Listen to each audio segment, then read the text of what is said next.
Assalamualaikum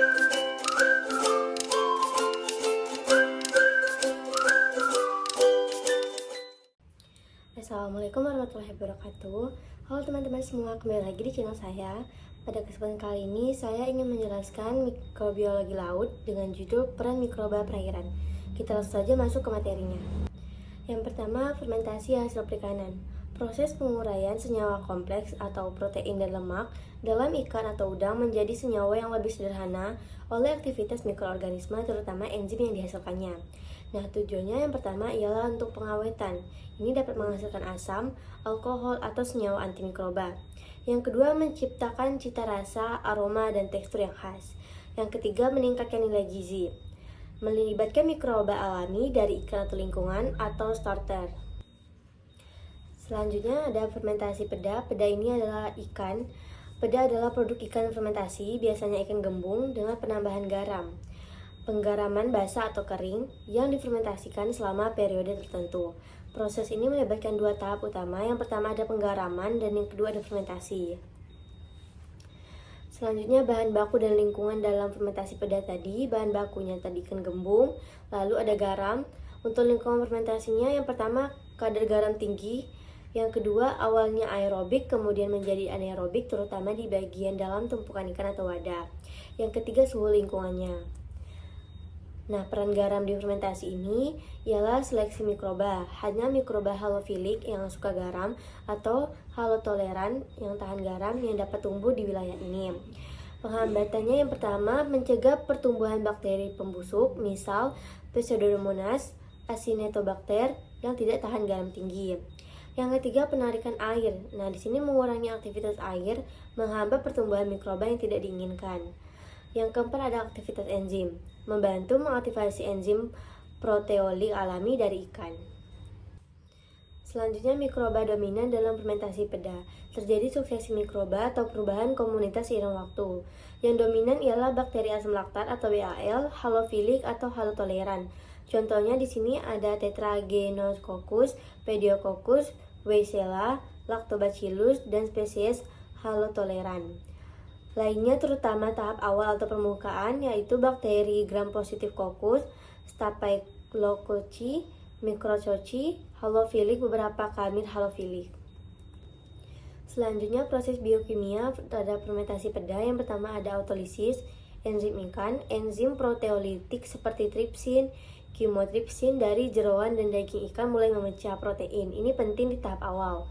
Aktivitas mikroba, proteolisis, mikroba terutama bakteri menghasilkan enzim protease ekstraseluler. Protein menjadi peptida dan menjadi asam amino. Dan hasilnya tekstur ikan menjadi lebih lunak, terbentuk prekursor rasa.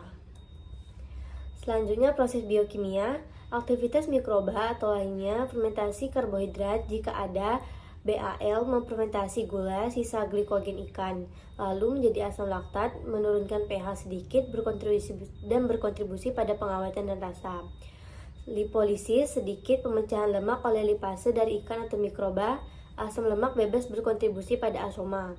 Dan yang ketiga, produksi senyawa aroma, pembentukan senyawa volatil, ester, aldehida, keton dari pemecahan asam amino dan lemak.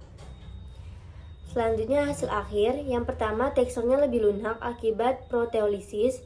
Yang kedua, aroma dan rasa khas peda, gurih, umami dari asam amino seperti glutamat, sedikit asam dan asin.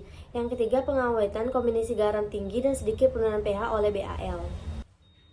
Lanjut peralihan dari ikan ke udang. Kita telah melihat fermentasi ikan peda yang didominasi penggaraman dan proteolisis. Sekarang kita beralih ke produk berbasis udang atau rebon yang prosesnya sangat berbeda atau yang disebut terasi. Fermentasi terasi. Terasi atau yang disebut belacan adalah produk fermentasi berbentuk pasta dibuat dari udang kecil atau rebon, Acetes sp atau ikan kecil melalui proses penggaraman, penjemuran, dan fermentasi. Warnanya bervariasi, kadang merah muda, coklat, atau ungu tergantung bahan baku atau proses.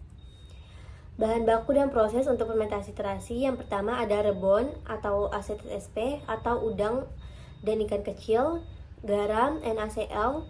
Nah, proses umumnya ini pencampuran rebon ditambah garam. Yang kedua lalu penjemuran, dehidrasi parsial untuk mengurangi awet. Yang ketiga, penumpukan atau penggilingan. Dan yang keempat, pemeraman atau fermentasi. Nah, seringkali anaerobik dibungkus atau dipadatkan, bisa berulang, jemur, tumbuk, peram. Selanjutnya untuk lingkungannya, kadar garam tinggi tapi mungkin sedikit lebih rendah dari ikan peda tadi tergantung jenis terasi.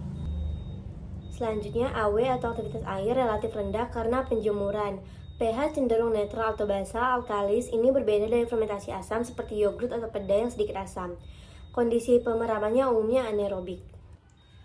Mikroba dominan dalam fermentasi terasi. Karena kondisi garam tinggi pH netral atau basa, mikroba yang dominan berbeda dari ikan peda.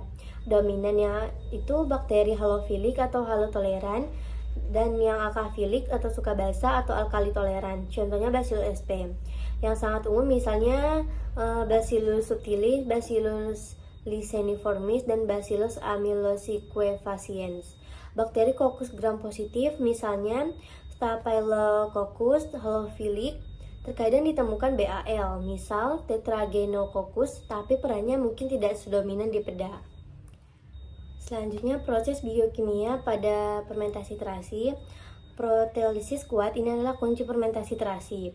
Enzim protase terutama dari Bacillus sp sangat aktif pada pH netral atau basa. Protein dari rebon peptida menjadi asam amino sangat banyak. Penting terjadi deaminasi asam amino atau pembuangan gugus amino menghasilkan amonia. Produksi amonia inilah yang menyebabkan kenaikan pH menjadi basa. Selanjutnya proses biokimia 2. Produksi senyawa aromaturasa. Amonia memberi aroma tajam khas terasi. Asam amino terutama asam glutamat memberikan rasa umami atau gurih yang kuat. Selanjutnya senyawa volatil lain hasil pemecahan asam amino dan lemak oleh lipase dari mikroba, senyawa sulfur, ester, dan lain-lain berkontribusi pada kompleksitas aroma. Pigmen reaksi Maillard saat penjemuran atau pemasakan, dan pigmen astaxanthin dari udang berkontribusi pada warna. Hasil akhirnya yang pertama teksturnya pasta padat hasil penumbukan dan dehidrasi, aromanya tajam dan menyengat, khas amonia tapi juga gurih. Untuk rasanya sangat gurih dan umaminya tinggi atau asin. Pengawetannya kombinasi garam tinggi, AW rendah, dan pH tinggi atau basa. Menjadi lingkungan ekstrim yang menghambat banyak mikroba pembusuk. Nah, untuk perbandingan peda sama terasi, yang pertama bahan baku utamanya.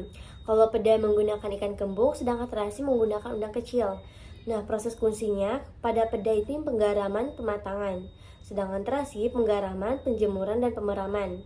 Mikroba yang dominan juga berbeda pada peda, yaitu BAL halotoleran, sedangkan pada terasi bakteri halotoleran. Untuk perubahan pH-nya sendiri dari peda ini cenderung stabil atau sedikit turun, sedangkan kalau terasi ini cenderung naik menjadi basa atau alkalis. Produk utamanya asam laktat atau sedikit asam amino pada peda, sedangkan pada terasi ini amonia dan asam amonia. Untuk rasa khasnya, peda ini asin, sedikit asam dan gurih, sedangkan terasi untuk rasanya ini aroma tajam, amonia. Untuk kesimpulannya, yang pertama, mikroba perairan terutama bakteri halofilik adalah aktor kunci dalam fermentasi produk perikanan tradisional. Kondisi lingkungannya terutama kadar garam dan ketersediaan oksigen menyeleksi mikroba yang tumbuh. Untuk fermentasi peda didominasi proteolisis atau autolisis dan mikroba, dan sedikit fermentasi asam laktat, pH stabil atau agak asam, sedangkan terasi didominasi proteolisis kuat oleh bakteri seperti Bacillus menjadi produksi amonia, lalu menjadi pH basa alkalis, dan menjadi rasa umami kuat. Nah, kedua proses menunjukkan adaptasi mikrobiologi yang luar biasa untuk pengawatan dan penciptaan rasa. Baik teman-teman, cukup sekian dulu penjelasan saya kali ini. Bila ada kata saya yang salah mohon dimaafkan. Sampai jumpa di video saya selanjutnya. Dadah!